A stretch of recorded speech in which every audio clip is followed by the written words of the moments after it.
श्री रामचंद्राय नमः। थोड़ा बहुत आज अविवेकी और विवेकी का अंतर क्या होता है यह सोच समझ ले।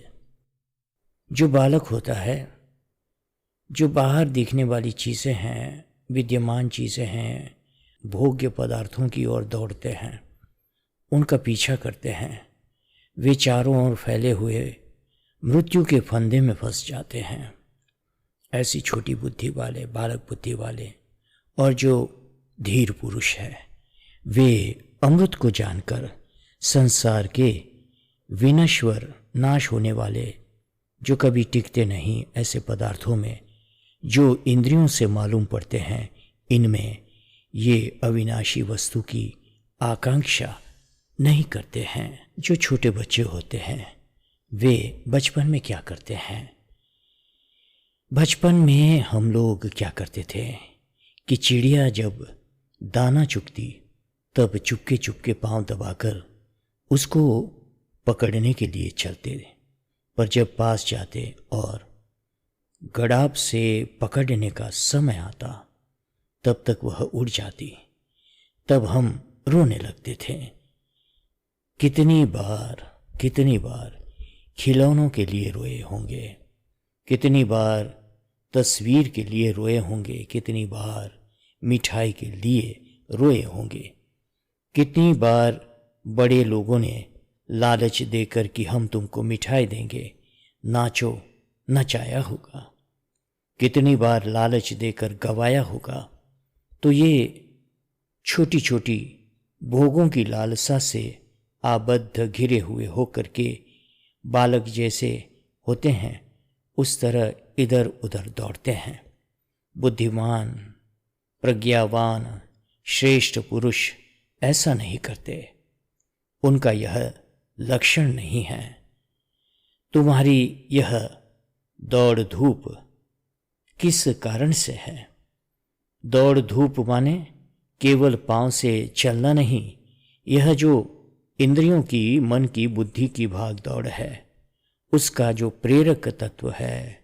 How are you inspired to go after material things? तुम मोह के कारण, लोभ के कारण जा रहे हो। एक गांव की कहावत है, कचुली शब्द मात्रेण किम दूरम योजन त्रयम। जब कचौड़ी का नाम कान में पड़ा तब 12 कोस चलकर जाना क्या मुश्किल है? यह गांव की कहावत है। क्यों भाग रहे हैं? कि भय के कारण। तो तुम्हारा प्रेरक काम है, डिजायर्स है। जहां तुम्हारा प्रेरक क्रोध है, एंगर, जहां तुम्हारा प्रेरक यानी कि इंस्पायर जो करता है आपका लोभ, ग्रीड है, जहां तुम्हारा प्रेरक भय है, fear is your determining factor which makes you run after things, वहां तुम अत्यंत तुच्छ के द्वारा प्रेरित किए जा रहे हो। कौन तुमको नचा रहा है? अगर सचमुच तुमको नचाने वाला काम न हो, क्रोध न हो, लोभ न हो, मोह न हो, नचाने वाला ईश्वर हो, तो कितनी खुशी की बात है। परंतु तुमने तो अपने आप को छोटी किस्म के जो मदारी है उनके हाथों में दे दिया है। अभी रात में हमको सपना आया। सपने में कई बातें थी। उसमें गुरेहू ग्राम था, उसमें अमरा था, उसमें ब्राह्मणपुरा था। जिस गांव में हम ठहरे थे सन्यासी वेश में, वह सचमुच में गांव है। अच्छे ढंग से हम ठहरे हुए थे तो कुछ लोग मिलने आए। मैंने पूछा इनको क्या चाहिए। एक ने कहा कि इनको वोट चाहिए। मैंने पूछा कि ये किस पार्टी के हैं और गो हत्या बंद करवाना चाहते हैं कि नहीं चाहते हैं। तो उन्होंने कहा कि नहीं, ये वोट के लिए आए हैं। मैंने कहा अरे काम क्या करेंगे, काम क्या है इनका, सो तो बताओ। बोले कि वोट के लिए आए हैं। मैंने कहा मैं पूछता हूँ कि ये क्या करना चाहते हैं। बड़े जोर से डांट कर आवाज आई, ईश्वर की आवाज आई कि ये कुछ करना नहीं चाहते हैं, ये सिर्फ वोट चाहते हैं और वोट मांगने आए हैं। इन्हें बंद कहने की मिली तो बंद कहने को राजी है, खुली कहने को मिली तो खुली कहने को राजी है। ईश्वर की आवाज आई कि ये सिर्फ वोट चाहते हैं, इसके सिवाय और कुछ नहीं चाहते हैं। हमारा प्रेरक कौन है? कौन सा है?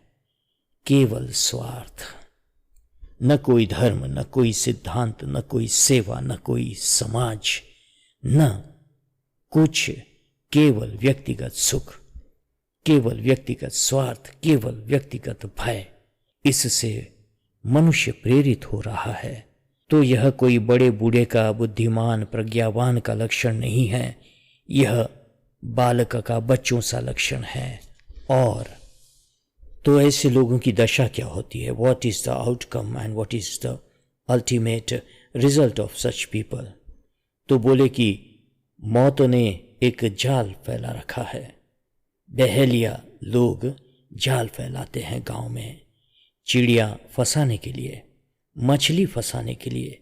यहाँ भी समुद्र में जाल फैलाते हैं, तो जो मछली उसके घेरे में आ जाती है वह उसमें फंस जाती है और मारी जाती है। इसी प्रकार, इसी तरह मृत्यु ने यह शब्द, स्पर्श, रूप, रस, गंध और यह अपना, यह पराया, यह शत्रु, यह मित्र, यह अपनी पार्टी, यह पराई पार्टी, यह सब जाल फैलाए हुए है। ये मृत्यु के बिछाए हुए जाल है। जहां तुमने छोटी चीज पर चोंच मारी वहीं फंसे। बंदर ने जहां छोटे मुंह के बर्तन में अपना हाथ डाला चना निकालने के लिए, वहां वह फंसा। बुद्धिमान पुरुष का लक्षण ये है कि वो दृश्य में से किसी वस्तु को, चाहे कितनी भी बड़ी झांकी होए, दृश्य पदार्थ को महत्व नहीं दे, वह मौत है। दृश्य पदार्थ का रूप धारण करके वह मृत्यु ही आई है। क्यों? बोले कि वह टूटेगा। जो दृश्य है वह टूटेगा कि नहीं? जो फलता है सो झरेगा कि नहीं? जो जलता है सो बुझेगा कि नहीं? दृश्य चाहे कितना भी महान रूप धारण करके आए, अंत में मरता ही है। इसी से कहते हैं कि ये सब रुद्र के रूप है। शास्त्र में ऐसा लिखा है कि दृश्य प्रपंच में जो कुछ दिखाई पड़ता है सब रुद्र के रूप है। सब में बीभत्स है, सब में भयानक है, सब में रौद्र है। फंसना नहीं इसमें। यह जीव को खाने में मीठा लगता है, परंतु इसके भीतर जहर है। उपनिषद में कहा है, मांडुक श्रुति में स्पष्ट यह घोषणा की, जो संसार की वस्तुओं को बहुत महत्वपूर्ण समझकर उनकी इच्छा से व्याकुल हो रहा है, वह कामना के वश होकर के यहाँ वहाँ यहाँ भटक रहा है। यदि तुम परमात्मा की प्राप्ति चाहते हो तो सहन करने की आदत होनी चाहिए। धीर पुरुष माने सहिष्णु होना। धीर पुरुष को चाहिए कि उसको खूब जान ले और उसी में अपनी प्रज्ञा को, अपने नॉलेज को, अपनी बुद्धि को लगा दे। अनंत में अपनी बुद्धि को लगा दे। आदमी के पैदा होने के पहले जो था और मरने के बाद जो रहेगा उसमें अपना मन लगा दे। और यह जो जन्मने मरने वाले हैं इसमें मन ना लगाए। ऐसे लोगों से क्या रिश्ता जोड़ना? परदेसी से प्रीत कितने दिन टिकने वाली है। अंधकार को जानना ही प्रकाश नहीं है। अज्ञान जान लेने से अज्ञान की निवृत्ति नहीं होती, उसमें एक संशोधन है। आश्रय विषय सहित अज्ञान को जान लेने से अज्ञान की निवृत्ति होती है। यह वेदांत की बोली है।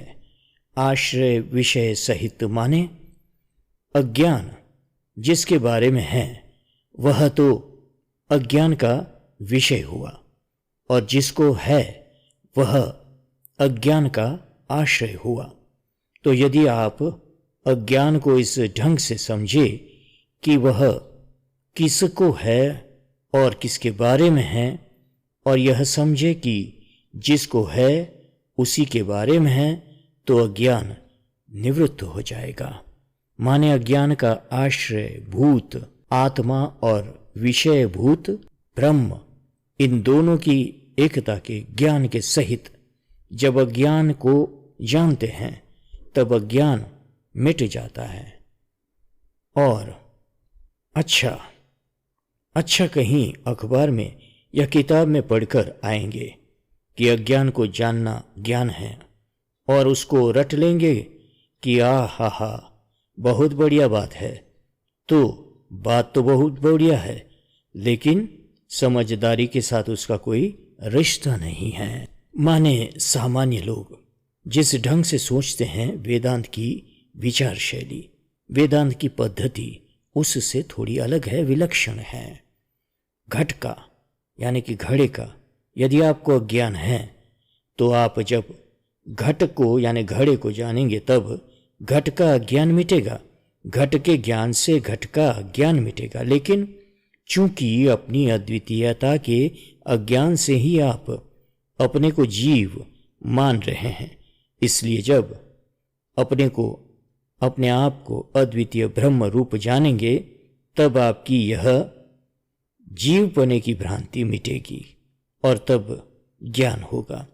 और यदि आप कहें कि आप जानते हैं कि आप बड़े अज्ञानी हैं, या कहें कि अपनी बेवकूफ़ी को हम समझते हैं, माने आप समझते हैं कि आप बड़े बेवकूफ़ हैं, तो क्या आप ब्रह्मज्ञानी हो गए? ब्रह्मज्ञानी नहीं हो गए, बेवकूफ़ ज्ञानी हो गए। बेवकूफ़ी को समझेंगे तो बेवकूफ़ी के ज्ञानी होंगे, और ब्रह्म को समझेंगे तो ब्रह्म के ज्ञानी होंगे।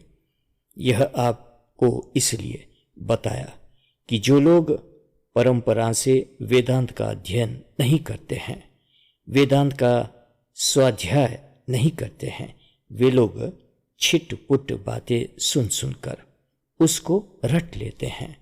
अपने अज्ञान को जानना ज्ञान नहीं है। जय सिया राम, जय सद्गुरुदेव।